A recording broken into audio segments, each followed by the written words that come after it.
Olá pessoal, tudo bem com vocês? Professor Murilo de volta para mais uma aula remota de Ciências Naturais.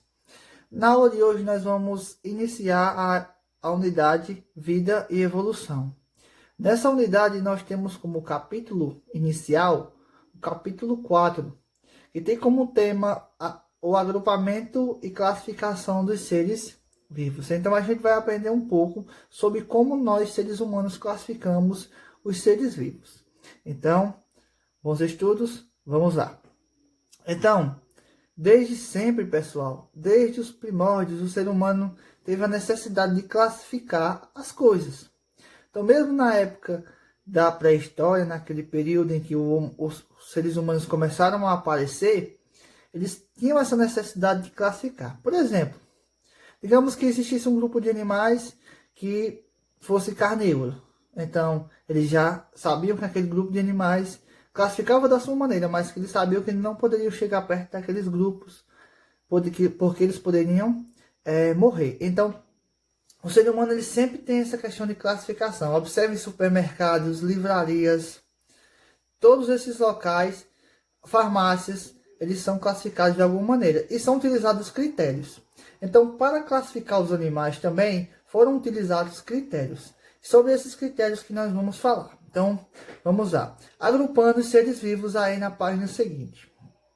Então, o ser humano, como eu já citei, sempre se preocupou em classificar os seres vivos. Então, um cara chamado Aristóteles, acho que vocês já ouviram falar nesse nome nas diferentes áreas, nas áreas de estudo, ele foi um dos primeiros a classificar os seres vivos. E que foi um dos contribuintes para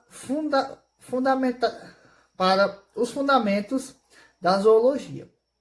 Então, pessoal, como era que Aristóteles ele classificava? Ele classificava os animais de duas maneiras. A primeira era os animais que tinham sangue, os seres vivos que tinham sangue. E a segunda era os seres vivos que não tinham sangue. Então, essa era a maneira que ele classificava. E essa forma de classificação ela ainda permaneceu de pé por 2000 anos. Só que qual o problema dessa forma de classificação? É que a cada ano as espécies, os cientistas vão descobrindo novas espécies de animais. Então, não teria como classificar, imagine classificar esses animais, todos esses animais que a gente conhece hoje, somente por essas duas maneiras. Então, passou-se o tempo como essa classificação durou até mais ou menos 2000 anos, então foi no século XVIII que um rapaz chamado, acompanhe no livro de vocês aí, um sueco chamado Carl von Linné, ou popularmente chamado Linneu, que ele propôs um sistema de classificação que ficou conhecido como sistema natural. Então vamos falar um pouquinho sobre Linné. Ou Linneu, vamos chamar de Linneu que fica mais fácil. Então o que foi que ele disse? Aliás, como é que ele era? Ele era um cara bastante religioso e que ele acreditava que as espécies elas teriam surgido da maneira que são hoje. Então ele tentou classificar essas espécies de acordo com o que ele acreditava.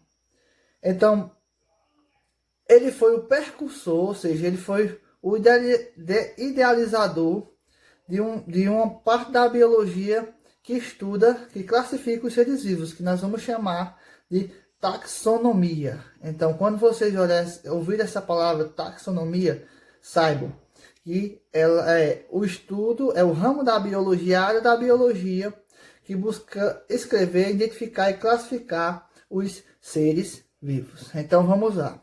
Então, quais foram as categorias que Linneu ele dividiu quais foram as categorias em que Linneu classificava os seres vivos? Então me acompanha aí. Foram a espécie, o gênero, família, ordem, filo e reino. Então do menos abrangente para o mais abrangente. O que significa dizer? Significa dizer que o menos abrangente tem uma menor quantidade de seres vivos e o mais abrangente tem uma maior quantidade de seres vivos. Então vamos falar primeiro da espécie. Então a espécie refere-se ao conjunto de organismos semelhantes, que nas condições naturais, óbvio, né? Que podem acasalar-se entre si. Então, as espécies, os organismos de mesma espécie, ele tem essa característica de poder se acasalar entre si. Por exemplo, digamos que... Não, vamos mais um pouco à frente. Então, eles podem... seres vivos de mesma espécie podem se acasalar e se reproduzir, gerar novos descendentes. Pronto, beleza. Então, quando diferentes espécies eles apresentam muitas semelhanças, elas são reunidas em um grupinho mais abrangente. Então, temos duas espécies que elas são parecidas. Então, nós vamos chamar esse grupo de gênero, né? De gênero, vai ser classificado como gênero. Por exemplo, digamos que exista duas espécies de animais que são do mesmo gênero. Essas espécies elas podem acasalar entre si, porém não vão gerar descendentes que esses descendentes não vão poder gerar novos descendentes. Deu para entender aí? Vamos entender aqui. Por exemplo, se eu tiver, por exemplo, o tigre e o leão, eles são da mesma espécie. Aliás, do mesmo grupo, do mesmo gênero, na verdade. Porém, são de espécies diferentes. Se um acasalar com outros, eles vão gerar uma nova espécie. Se não me falha a memória, o ligre. Mas o que acontece? Esse ligre não vai gerar descendentes iguais. Descendentes, ele não vai poder gerar um novo descendente. Entenderam aí, pessoal? Então, essa é uma característica. Entenderam aí? Então, vamos lá. Pessoal, na página seguinte nós temos aí sistema binomial. Vamos entender um pouquinho sobre esse sistema binomial. Então vamos lá. São conhecidos atualmente cerca de mais ou menos 1.700.000 espécies de seres vivos. Então são muitas espécies. Então, para agrupá-las, para nomeá-las, os cientistas eles utilizaram a nomenclatura criada por Linneu. No qual as espécies elas apresentavam um nome científico. Então, eles adotaram o seguinte: eles adotaram uma língua que não é oficial de nenhum país, que é o latim. Então, vejam que todos os nomes científicos de animais e seres vivos estão em latim. Então, só que obedece a algumas regras. Por exemplo, os nomes científicos eles são sempre formados por duas palavras, né? Como eu já citei, em latim. Por isso que se chama binomial, porque tem dois nomes. Então vamos entender um pouquinho das regras que são utilizadas para classificar, aliás, para nomear um ser vivo. Então vamos lá. Então observem aí no livro de vocês, ou na tela do telefone, que existem 3 espécies de animais. Nós temos aí o leão, o tigre e a onça pintada. Eles fazem parte do mesmo gênero, que é o gênero Panthera. Porém, são de espécies diferentes. Então, nós temos a espécie Panthera leo, que se refere aos leões. A espécie Panthera tigris, que se refere ao tigre. E Panthera onca, que se refere à onça. Então, percebam, pessoal, que o primeiro nome ele está se referindo ao gênero. E esse primeiro nome ele sempre é escrito com a primeira letra maiúscula. E a segunda palavra é escrita com a primeira letra minúscula. Então observem isso aí, tá bem?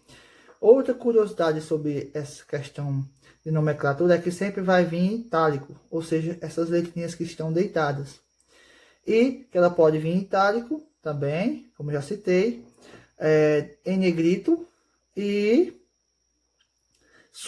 sublinhado, ou seja, um tracinho embaixo da palavra. Quando vocês forem ver essas palavras em textos, elas sempre vão vir de uma determinada maneira. Geralmente os livros de ciência, eles vêm sempre em itálico, tá bem? Latim e em itálico, certo? Então, vamos entender melhor o sistema de Linneu. Observem na outra página, na página 54, que nós temos aí 3 tipos de animais. Então vamos ver o nome: raposa do campo. Nós temos aí o graxaim do campo e o cachorro do mato. Então eles são, digamos que eles são um pouco parecidos, mas vamos lá para o que interessa. Vamos para o gênero e a espécie dele. Então, a raposa do campo e o graxaim do campo, eles fazem parte do mesmo gênero e são de espécies diferentes.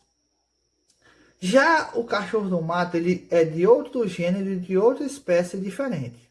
Mas eles estão agrupados no que nós chamamos de família. Por quê? Porque eles são da família Canidae ou Canídeo. Então eles são da mesma família. Então eles não possuem características parecidas para serem do mesmo gênero, mas são da mesma família. Então também é uma das formas de agrupar. Então, pessoal, para Linneu, além dessas 3 categorias de classificação, né, como a gente já sabe, ainda existia, que são, no caso, a espécie, o gênero e a família, ainda poderia ser agrupado em categorias mais abrangentes, como a ordem, o filo, o reino e a classe. Por exemplo, nós temos aí, no caso da raposa do campo, do graxaim do campo e do cachorro do mato, todas essas 3 espécies, elas pertencem à ordem carnívora, ou seja, todas comem carne. A classe mamália, ou seja, que são animais que mamam. Ao filo chordata e ao reino animalia. Então, observem esse esquema abaixo, ainda nessa página. Vai aí, pessoal. Ainda na página 55, um esquemazinho, uma representação de classificação da raposa do mato. Ó. Percebam que com relação às categorias de classificação, sempre vai se afunilando do reino animal até a espécie. Ou seja, vai diminuindo a quantidade de seres vivos em cada categoria. Então vamos observar aí de cima para baixo. Ou de baixo para cima, da maneira que vocês quiserem. Mas vamos de baixo para cima. Percebam que a espécie é limitada. Quando se fala em gênero, já pode ser mais de um tipo de espécie. Quando se fala em família, já são mais grupos de gêneros. Quando se fala em ordem, já são grupos de famílias. Quando se fala em filo, já são grupos de classes. Aliás, antes da ordem tem a classe, né? A classe são grupos de ordem. Aliás, são grupos de ordem. Muitos grupos formados de várias ordens. E nós temos aí o filo, que são formados por várias classes. E por último, o reino animal, que é formado por vários filos. Então vai da menor quantidade de seres vivos agrupados para a maior quantidade de seres vivos agrupados. Então, pessoal, basicamente isso é o sistema de Linneu. Qualquer dúvida que vocês tiverem, vocês já sabem, vocês me procuram, certo? Então, fique com Deus e até a próxima aula.